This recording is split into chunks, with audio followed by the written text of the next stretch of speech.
पाकिस्तान की विदेश नीति को समझना आजकल वाकई एक पहेली सुलझाने जैसा है। हाँ बिल्कुल। एक तरफ अमेरिका, चीन, रूस, बड़ी ताकतें हैं, उनके बीच संतुलन साधना है। और दूसरी तरफ पड़ोसी जैसे भारत। हाँ, और फिर देश के अंदरूनी हालात भी तो हैं। तो सब कुछ एक साथ संभालना पड़ रहा है। ऐसा लगता है जैसे कोई बहुत ही मतलब पतली रस्सी पर चल रहा हो। सही कहा। और इसमें पाकिस्तान की जो लोकेशन है, उसकी भौगोलिक स्थिति और उसका इतिहास, वो भी एक बड़ा रोल निभाते हैं। इसी वजह से शायद दुनिया की बड़ी शक्तियों की नजर हमेशा उस पर रहती है। बिल्कुल, और यही चीज उसकी विदेश नीति को और भी पेचीदा बना देती है। तो आज हम इसी पहेली को थोड़ा समझने की कोशिश करेंगे। हमारे पास कई तरह के स्रोत हैं, कुछ खोजी रिपोर्ट्स हैं, कुछ एकेडमिक रिसर्च पेपर्स भी हैं। हाँ, और कुछ न्यूज एनालिसिस भी। ये सब हाल की घटनाओं और पाकिस्तान के जो कूटनीतिक दांवपेच हैं, उन पर थोड़ी रोशनी डालते हैं। तो मकसद ये है कि इन उलझे हुए धागों को थोड़ा सुलझाया जाए। बिल्कुल, ताकि सुनने वालों को एक साफ नजरिया मिल सके कि आखिर मतलब चल क्या रहा है। चलिए शुरू करते हैं इस पूरी तस्वीर को समझने का सफर। और शुरुआत शायद उस मुद्दे से करनी चाहिए जिसने हाल में अंतर्राष्ट्रीय स्तर पर काफी सुर्खियां बटोरी हैं। यूक्रेन युद्ध वाला मामला? हाँ, यूक्रेन युद्ध और उसमें पाकिस्तान की जो कथित भूमिका है। हाँ, वो दी इंटरसेप्ट की रिपोर्ट, उसने तो रीतिमत सनसनी फैला दी थी। हाँ, बमों के बदले बेलआउट वाली। हाँ, रिपोर्ट का दावा है कि पाकिस्तान ने कथित तौर पर अमेरिका के जरिए मतलब गुप्त तरीके से यूक्रेन को हथियार भेजे। हाँ, और कीमत भी कोई कम नहीं, करीब $900 मिलियन बताई जा रही है। और बदले में रिपोर्ट के मुताबिक अमेरिका ने IMF से कर्ज दिलाने में मदद की। ये सुनने में कितना मतलब फिल्मी सा लगता है ना? सवाल यह है कि आखिर ये सब हुआ कैसे, इसके पीछे क्या वजहें थी? देखिए, इसके तार जोड़ने के लिए हमें थोड़ा पीछे जाना होगा।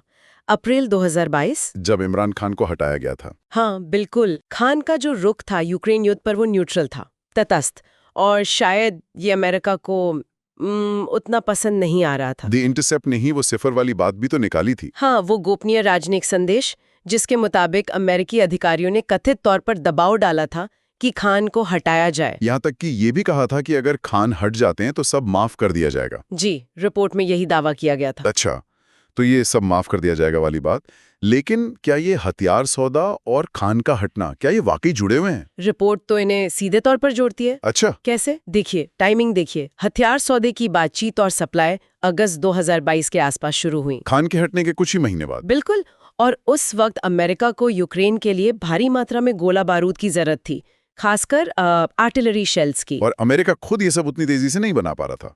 तो कहा जा रहा है कि अमेरिका ने पाकिस्तान की इसी क्षमता का इस्तेमाल किया यूक्रेन की मदद के लिए। और फिर इसमें ये IMF वाला एंगल कैसे फिट होता है, वो कैसे जुड़ा? वो ऐसे कि रिपोर्ट के मुताबिक पाकिस्तान की अर्थव्यवस्था उस समय मतलब बेहद खराब हालत में थी। हाँ, वो तो खबरें आ ही रही थी दिवालिया होने की कगार पर। बिल्कुल, विदेशी मुद्रा भंडार लगभग खत्म, IMF के कर्ज की सख्त जरूरत थी। तो कहा जा रहा है कि हथियारों के इस सौदे से जो पैसा आया, उससे पाकिस्तान की वित्तीय स्थिति कम से कम कागजों पर थोड़ी बेहतर दिखने लगी। अच्छा। और रिपोर्ट का दावा ये भी है कि अमेरिका ने गोपनीय तरीके से IMF को इस हथियार डील और उससे होने वाली कमाई के बारे में जानकारी दी, ताकि IMF को भरोसा हो जाए कि पाकिस्तान कर्ज चुका पाएगा। हाँ, एक तरह से इससे कर्ज मिलना आसान हो गया, ऐसा रिपोर्ट कहती है। ये तो बड़ी अजीब बात है ना? मतलब एक तरफ अमेरिका यूक्रेन में लोकतंत्र बचाने की बात कर रहा है, और दूसरी तरफ अगर रिपोर्ट सही है तो पाकिस्तान में लोकतंत्र को कमजोर करने वाले कदमों में एक तरह से मददगार बन रहा है। हाँ, जैसे चुनाव टाले गए, इमरान खान के समर्थकों पर जो कार्रवाई हुई। बिल्कुल, ये विरोधाभास साफ नजर आता है। और IMF कर्ज की शर्तें भी तो बहुत सख्त थीं। हाँ, ऊर्जा की कीमतों में बढ़ोतरी करीब 50% तक, जिससे पाकिस्तान में महंगाई और बढ़ी, बड़े पैमाने पर विरोध प्रदर्शन भी हुए। लेकिन इस सौदे और IMF के पैसे ने उस वक्त की कार्यवाहक सरकार को थोड़ी स्थिरता दे दी होगी। हाँ, उन्हें वक्त मिल गया कि वो चुनाव टाल सकें और इमरान खान और उनकी पार्टी पर दबाव और बढ़ा सकें। और मजे की बात यह कि पाकिस्तान सरकार आज भी आधिकारिक तौर पर इनकार करती है। हाँ, विदेश मंत्रालय लगातार कहता रहा है कि हमने यूक्रेन को हथियार सप्लाई नहीं किए। लेकिन सबूत, वो वीडियो और तस्वीरें जो आ रही हैं यूक्रेन से। हाँ, यूक्रेन के युद्ध के मैदान से लगातार पाकिस्तानी कंपनियों के बने गोलों और रॉकेट्स के सबूत सामने आ रहे हैं। तो सरकारी बयान और जमीनी हकीकत में एक बड़ा फासला दिखता है। तो ये सिर्फ एक हथियार सौदा नहीं है। नहीं, ये उस कड़वी सच्चाई को भी दिखाता है कि कैसे गंभीर आर्थिक संकट किसी देश की विदेश नीति की स्वायत्तता को, मतलब उसकी आज़ादी को सीमित कर सकता है, उसे ऐसे फैसले लेने पर मजबूर कर सकता है जो शायद वो सामान्य हालात में न लेता। ये तो हुई अमेरिका, पाकिस्तान, यूक्रेन की उलझी हुई कहानी। हाँ। अब जरा इस त्रिकोण को थोड़ा बड़ा करते हैं और भारत को भी इसमें शामिल करते हैं। हाँ। अमेरिका, भारत, पाकिस्तान। हाँ, ये डायनामिक्स भी बहुत महत्वपूर्ण है। हाल ही में अमेरिका के राष्ट्रीय सुरक्षा सलाहकार जेक सुलिवन, हाँ। जो बाइडेन प्रशासन में हैं, उन्होंने पूर्व राष्ट्रपति ट्रंप पर एक बड़ा आरोप लगाया। हाँ, मैंने पढ़ा था। सुलिवन का कहना है कि ट्रंप ने कथित तौर पर भारत के साथ अमेरिका के जो जरूरी रणनीतिक रिश्ते हैं उन्हें ताक पर रख दिया। क्यों? क्योंकि उनके परिवार के पाकिस्तान में कुछ व्यापारिक हित थे, ऐसा आरोप है। हाँ, क्रिप्टो करेंसी और महत्वपूर्ण खनिजों से जुड़े सौदे। जरा इस बात की तह तक चलते हैं। हाँ, देखिए, सुलिवन अमेरिका के विदेश नीति के एक जाने माने चेहरे हैं। और उनका ये बयान काफी वजन रखता है। ये उस स्थापित अमेरिकी नीति के खिलाफ जाता है जो पिछले कुछ सालों में बनी है ना? बिल्कुल, जिसमें चीन+1 स्ट्रैटेजी है, इंडो पैसिफिक पर फोकस है और भारत को एक प्रमुख साझेदार के तौर पर देखा जाता है, खासकर चीन को संतुलित करने के लिए। हाँ, और सुलिवन अकेले नहीं है जो ट्रंप की नीतियों की आलोचना कर रहे हैं। जॉन बोल्टन, फरीद ज़कारिया, यहाँ तक कि निकी हेली जैसे कई लोग मानते हैं कि भारत के साथ संबंधों को कमजोर करना अमेरिका के अपने हितों के लिए एक बड़ा झटका था। लेकिन क्या ये सिर्फ चुनावी बयानबाजी है या इसके पीछे कोई ठोस आधार भी है? क्योंकि दूसरी तरफ हमें एक और स्रोत मिला, द थिंक टैंक जर्नल नाम से। हाँ, जो एक बिल्कुल ही अलग कहानी बता रहा है। हालांकि ये भविष्य के एक काल्पनिक परिदृश्य पर आधारित है। हाँ, ये ध्यान रखना जरूरी है कि ये काल्पनिक विश्लेषण है, असलियत नहीं। ठीक है। तो ये क्या कहता है? ये 2025 में भारत पाकिस्तान के बीच एक काल्पनिक लड़ाई की बात करता है और दावा करता है कि उसमें पाकिस्तान की कूटनीतिक जीत हुई। अच्छा, कैसे? इसके मुताबिक अमेरिका, जहां ट्रंप और मार्को रूबियो जैसे नेता सत्ता में हैं, काल्पनिक तौर पर वो बीच बचाव करके युद्ध विराम करवाता है और पाकिस्तान ने जो संयम दिखाया उसकी तारीफ भी करता है। तो इस काल्पनिक विश्लेषण का क्या मतलब निकालें? क्या ये सिर्फ किसी की मन की इच्छा है या ये दिखाता है कि कुछ लोग अमेरिका की नीति में बदलाव देखना चाहते हैं? वहीं द थिंक टैंक जर्नल जैसे स्रोत ये दिखाते हैं कि कुछ एनालिस्ट भविष्य के किन संभावित परिदृश्यों पर सोच रहे हैं या शायद वो कैसी नीति चाहते हैं। ये असलियत नहीं है, पर उस सोच को दर्शाता है जो शायद कुछ हलकों में मौजूद हो। ठीक है, लेकिन अगर हम आज की वास्तविकताओं पर वापस आएं, तो क्वाड, उसका क्या असर है पाकिस्तान पर? हाँ, क्वाड यानी अमेरिका, भारत, जापान, ऑस्ट्रेलिया का ग्रुप, वो पाकिस्तान के लिए सुरक्षा के लिहाज से स्थिति को और जटिल बनाता है। यूरेशिया रिव्यू के एक लेख में भी ये बात कही गई है। कैसे? जाहिर है, अमेरिका और भारत की बढ़ती नजदीकी, खासकर क्वाड के तहत, पाकिस्तान के लिए यकीनन चिंता का विषय है। तो फिर पाकिस्तान के सामने असल दुविधा क्या है? मतलब करे तो क्या करे? कुछ वैसा ही समझ लीजिए, एक तरफ कुआं, दूसरी तरफ खाई वाली स्थिति। दुविधा ये है कि क्वाड से जुड़ी कुछ पहले हैं, जैसे ब्लू डॉट नेटवर्क, जो इंफ्रास्ट्रक्चर प्रोजेक्ट्स को सर्टिफाई करती है। हाँ, इनसे पाकिस्तान को आर्थिक फायदा हो सकता है, निवेश आ सकता है। लेकिन अगर वो क्वाड के ज्यादा करीब जाता है तो चीन नाराज हो सकता है। बिल्कुल, चीन पाकिस्तान आर्थिक गलियारा यानी सीपीक, वो पाकिस्तान के लिए बहुत अहम है। वो चीन के बड़े बेल्ट एंड रोड इनिशिएटिव का हिस्सा है। तो पाकिस्तान को इसी नाजुक संतुलन को साधना है, अमेरिका और उसके साथियों से भी फायदा लेना है और चीन को भी नाराज नहीं करना है। ये वाकई एक कूटनीतिक बाजीगरी जैसा है, बहुत मुश्किल काम है। अच्छा, अमेरिका, भारत और चीन के अलावा रूस भी तो है इस समीकरण में। हाँ, रूस भी एक अहम खिलाड़ी है। पाकिस्तान उसके साथ भी अपने रिश्ते साधने की कोशिश कर रहा है। हाल में वो शंघाई सहयोग संगठन SCO शिखर सम्मेलन हुआ था जी। वहां पाकिस्तानी प्रधानमंत्री शहबाज शरीफ के व्यवहार को लेकर मीडिया में दो बिल्कुल अलग-अलग तरह की खबरें आईं। अच्छा, क्या? भारत के फर्स्ट पोस्ट ने दिखाया कि शरीफ कैसे रूसी राष्ट्रपति पुतिन से मिलने के लिए लगभग दौड़ पड़े। ओहो। जबकि दूसरी तरफ रिपब्लिक वर्ल्ड ने दावा किया कि पुतिन तो भारतीय प्रधानमंत्री मोदी से बात करते रहे और शरीफ को उन्होंने कथित तौर पर नजरअंदाज कर दिया। ये तो बिल्कुल विपरीत बातें हैं। हाँ, तो इन अलग अलग रिपोर्ट्स का क्या मतलब निकालें? क्या ये सिर्फ मीडिया का अपना अपना एंगल है या कुछ और? हो सकता है ये मीडिया का अपना नजरिया हो, लेकिन ये दुनिया की भू राजनीति में जो बड़े बदलाव आ रहे हैं, शायद उसका भी संकेत है। कैसे? याद है वो द थिंक टैंक जर्नल का काल्पनिक विश्लेषण? हाँ। वो ये भी दावा करता है कि 2025 की उस काल्पनिक लड़ाई में रूस ने पाकिस्तान का साथ दिया। वजह, क्योंकि भारत का झुकाव क्वाड और पश्चिमी देशों की तरफ बढ़ रहा था। तो ये कहना चाह रहे हैं कि रूस शायद दक्षिण एशिया में शक्ति संतुलन को नए नजरिए से देख रहा हो। ये एक संभावना है जिसकी तरफ वो काल्पनिक विश्लेषण इशारा कर रहा है।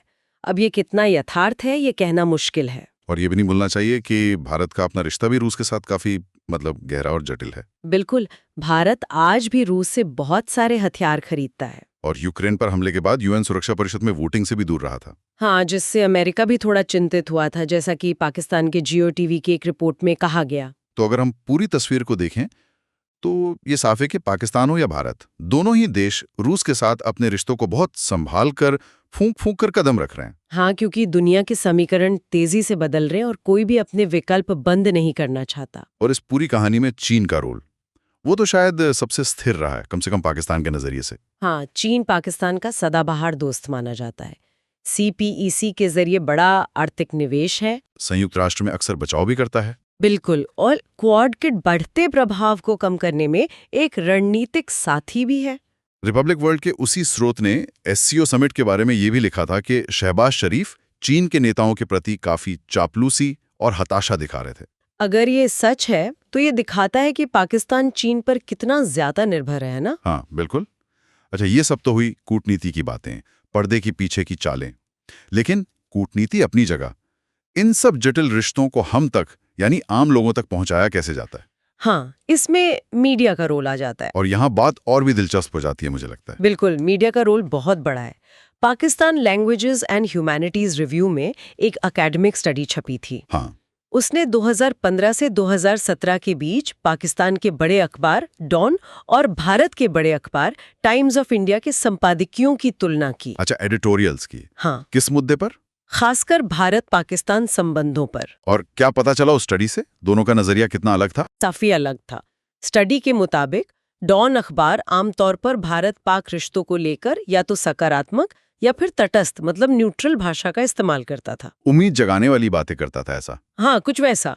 वहीं दूसरी तरफ टाइम्स ऑफ इंडिया का रवैया ज्यादातर नकारात्मक पाया गया। वो अक्सर समस्याओं के लिए पाकिस्तान पर दोष डालता नजर आया। हाँ, खासकर जब बात कश्मीर या आतंकवाद की होती थी। तो ये जो मीडिया करता है, इसे शायद फ्रेमिंग कहते हैं, किसी खबर को एक खास चौकटे में फिट करना। हाँ, बिल्कुल, इसे फ्रेमिंग कहते हैं। इसका मतलब है कि मीडिया किसी भी खबर या मुद्दे के कुछ खास पहलुओं को चुनता है, उन्हें प्रमुखता देता है और कुछ खास शब्दों का इस्तेमाल करता है। सही कहा। ऐसा करके वो हमारे सोचने के तरीके को, हमारी राय को एक खास दिशा में मोड़ने की कोशिश करता है। जैसे कि वो स्टडी और global mass communication review GMCR का एक और स्रोत बता रहा था। अर्थ पर ज्यादा जोर देना है और किसे नजरअंदाज करना है। तो कश्मीर हो, आतंकवाद हो, सिंधु नदी का पानी हो या लोगों के बीच रिश्ते, हाँ, इन सब पर मीडिया की फ्रेमिंग हमारी सोच को बना या बिगाड़ सकती है। उस स्टडी में उरी हमले का उदाहरण भी था शायद। हाँ, स्टडी ने पाया कि 2016 में उरी हमले के बाद टाइम्स ऑफ इंडिया ने सीधे सीधे पाकिस्तान को जिम्मेदार ठहराया और बातचीत दोबारा शुरू करने के लिए कड़ी शर्तें रख दी। जबकि डॉन अखबार ने सीधे दोष मढ़ने से बचते हुए ज्यादा संतुलित और तटस्थ रुख अपनाया।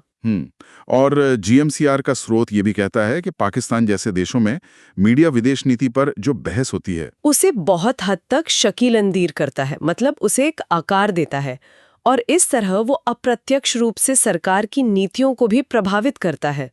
इसमें मीडिया हाउस का मालिक कौन है, पत्रकार का अपना झुकाव किधर है, ये सब भी मायने रखता होगा। बिल्कुल, मीडिया ओनरशिप, पत्रकार के अपने बायस और देश का राजनीतिक और सामाजिक माहौल, ये सब फैक्टर्स इसमें रोल निभाते हैं। इसका मतलब ये हुआ कि जब हम अंतर्राष्ट्रीय रिश्तों, खासकर भारत पाकिस्तान जैसे संवेदनशील मुद्दों पर कोई खबर पढ़ते या देखते हैं, तो हमें सिर्फ जानकारी नहीं लेनी चाहिए, बल्कि ये भी सोचना चाहिए कि उसे किस तरह से फ्रेम करके हमारे सामने रखा जा रहा है। एक जागरूक पाठक या दर्शक बनना जरूरी है। बिल्कुल सही। मीडिया की कवरेज को आलोचनात्मक नजरिए से देखना बहुत जरूरी है। ये समझना जरूरी है कि हमें पूरी तस्वीर दिखाई जा रही है या उसका सिर्फ एक हिस्सा। तो कुल मिलाकर बात क्या निकलती है?